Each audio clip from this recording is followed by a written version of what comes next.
Et donc ma question ici, c'est de savoir quel est le lien que vous faites justement entre l'autoritarisme au niveau global, au niveau européen, et l'émergence de l'extrême droite dans vos pays respectifs. En Belgique et en France, je pense qu'on a deux situations assez inquiétantes. Mais je vais commencer par toi, Jean-Luc. Ah bon?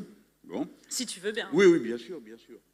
Je t'ai promis d'être discipliné, donc je le dis à tout le monde. Je ne sais pas pourquoi il craignait que j'en fasse qu'à ma tête, comme si c'était mon habitude. Bon, nous ne devons pas avoir sur l'extrême droite d'abord un regard moral ou je ne sais quoi. Nous savons très bien ce qui nous sépare pour toujours d'elle. L'extrême droite et nous sommes séparés par l'idée que nous pensons que l'égalité est un horizon nécessaire, utile à la société humaine et qui correspond à une réalité. Les êtres humains sont semblables par leurs besoins et par conséquent, ce sont les régimes égalitaires qui satisfont cette exigence-là.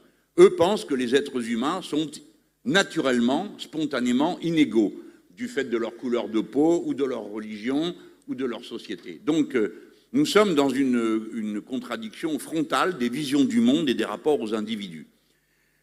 Ils n'ont aucune particulier attachement à la liberté. Nous, croyons-nous qu'elle est fondamentale dans l'organisation des sociétés. Je mets ça de côté parce que vous le savez aussi bien que moi. Mais nous devons essayer de comprendre pourquoi ils apparaissent et à quel moment. Et il faut voir la fonction que remplit l'extrême droite pour le capitalisme de notre époque. Le capitalisme, je l'ai décrit il y a un instant, lui ne peut pas proposer autre chose que l'accélération du circuit. Vous avez des sous, vous achetez quelque chose, ça lui donne des sous qui vous permet de racheter des... etc. etc. C'est la circulation du capital est l'unique objectif du capitalisme lui-même, et une circulation accélérée. Par contre, il faut produire quelque chose qui unifie la société. Le gros bâton, on l'a dit il y a un instant, et puis après, une idéologie commune. C'est-à-dire quelque chose à quoi tout le monde croit. Si vous ne donnez pas quelque chose à croire à tout le monde, ils vont finir par croire ce qu'on raconte nous, à savoir que l'égalité est préférable. Donc il leur faut fournir quelque chose qui, comme on dit de manière un peu pédante, essentialise les inégalités. C'est-à-dire on dit, mais non, mais ça tient pas, ça tient à la nature des gens, à ce qu'ils sont du fait de leur couleur de peau ou de leur religion. Et tout ça a été inventé dans un bouquin en 1996, donc 5 ans après la chute du mur de Berlin et le fait que le néolibéralisme était devenu souverain dans le monde. Certains avaient dit c'est la fin de l'histoire.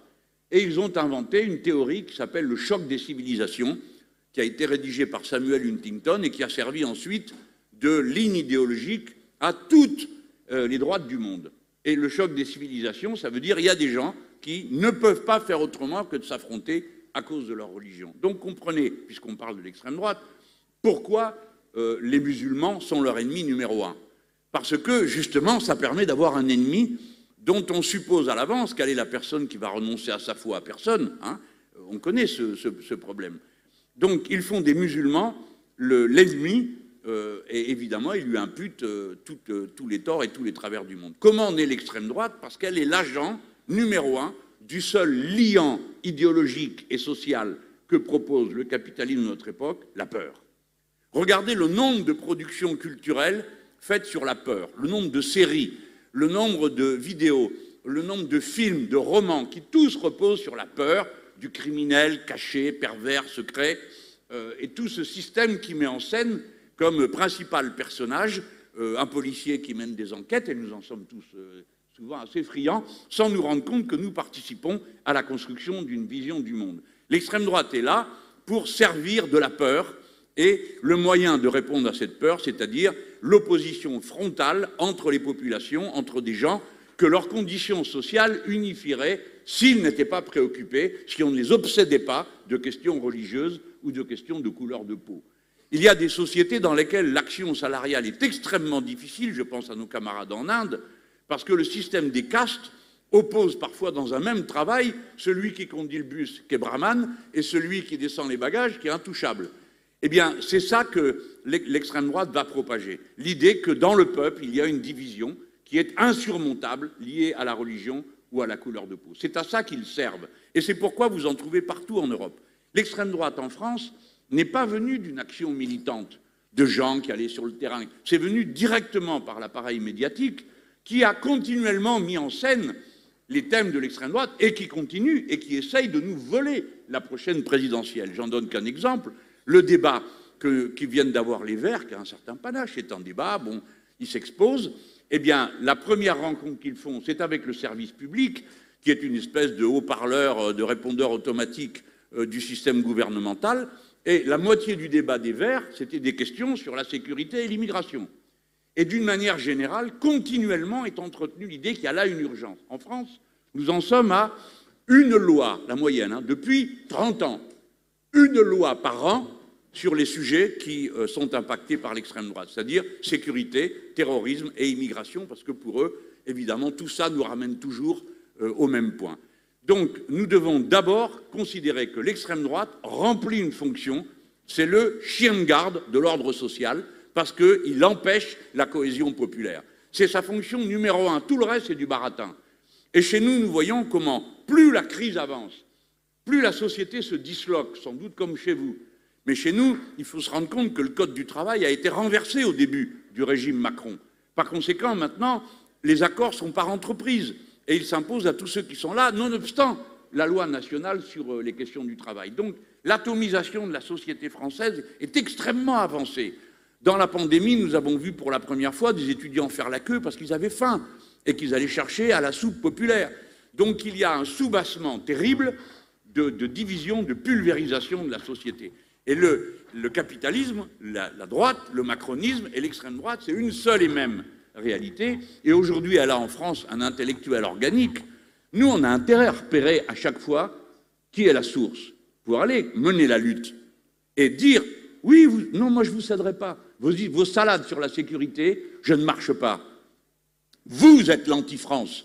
Parce que c'est vous qui commencez à dire que les Français ne peuvent pas s'unifier, que ceux qui sont musulmans ne seront jamais des Français, que les autres ceci, que les autres... C'est vous qui êtes l'anti-France, c'est vous qui êtes l'anti-nation, c'est vous qui êtes l'anti-peuple, parce que vous passez votre temps à opposer les gens les uns contre les autres. En France, il y a un processus de zémourisation de toute la droite et même du macronisme. Parce que nous avons vu une chose incroyable, un président de la République dire que Pétain était un grand militaire et Maurras un grand intellectuel. Ce sont deux criminels, deux traîtres à la patrie et deux antisémites. Voilà ce que sont ces deux-là. Et aujourd'hui, on apprend que M. Macron a demandé une fiche sur l'immigration à M. Zemmour. Alors je vais vous dire, j'ai dit, parce que Mme Le Pen, entre-temps, essaye de se donner l'allure du doux mouton dans la bergerie, alors la voilà qui est là, les cheveux au vent, liberté, liberté chérie. Mon œil, c'est la sienne de liberté.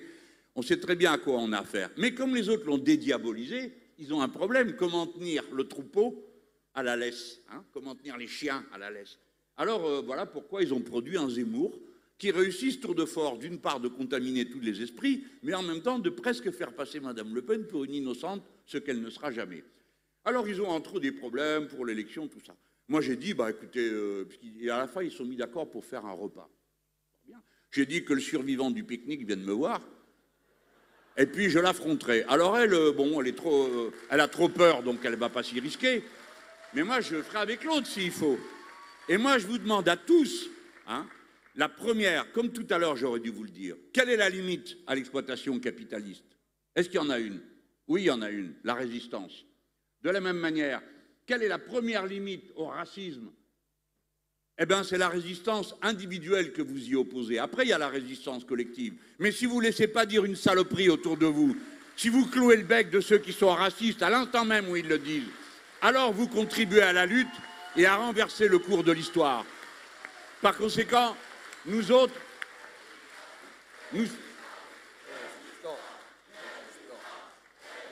Ben ça va, je peux être candidat ici aussi. Bon, merci les amis. C'est ça que je veux vous dire. Nous pouvons et nous devons mener cette lutte sous tous ses aspects, collectifs et individuels. Mais pas question de se réfugier juste en disant « Ah, ben c'est un problème politique, que les chefs politiques s'en débrouillent ». Non, tout le monde peut s'en débrouiller et il faut aller affronter l'adversaire.